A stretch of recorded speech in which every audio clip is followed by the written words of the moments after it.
मी भाजपचे राष्ट्रीय नेता असताना धसांकडून माझ्यावर थेट आरोप. फडणवीस आणि बावनकुळेंनी सुरेश धसांना समज द्यावी. सकाळ वृत्तपत्राला दिलेल्या मुलाखतीत पंकजा मुंडेंचं वक्तव्य. सरपंच संतोष देशमुख हत्या प्रकरणामध्ये केस कोर्टात आज पहिली सुनावणी.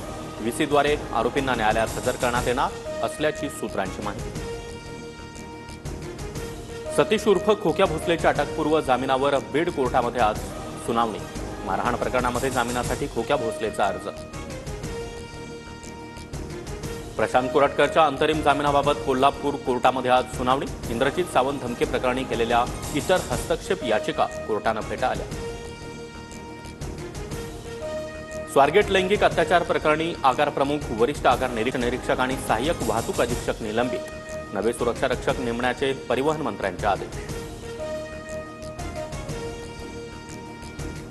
सिंधुदुर्ग आणि पालघर जिल्ह्यामध्ये मालवण जवळील समुद्रात 19,131.72 चौरस किलोमीटर क्षेत्रफळावर तेलसाठे. तेल उत्पादन कंपन्या लवकरच संशोधनाद्वारे उत्खनन करणार.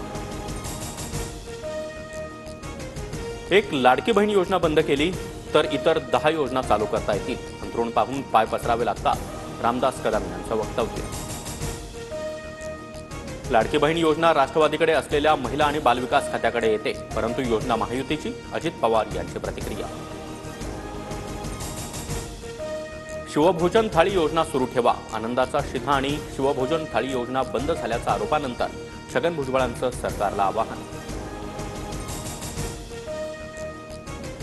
शक्तीपीठ महामार्गाविरोधात 12 जिल्ह्यातील शेतकऱ्यांचा विधान भवनावर मोर्चा. मोर्चासाठी शेतकरी आझाद मैदानात जमण्यास सुरुवात. एअरटेल कंपनीच्या एलॉन मस्क यांच्या स्पेस एक्स कंपनीसोबत करार. एअरटेल कंपनी भारतामध्ये हाय स्पीड इंटरनेट सेवा उपलब्ध करून देणार.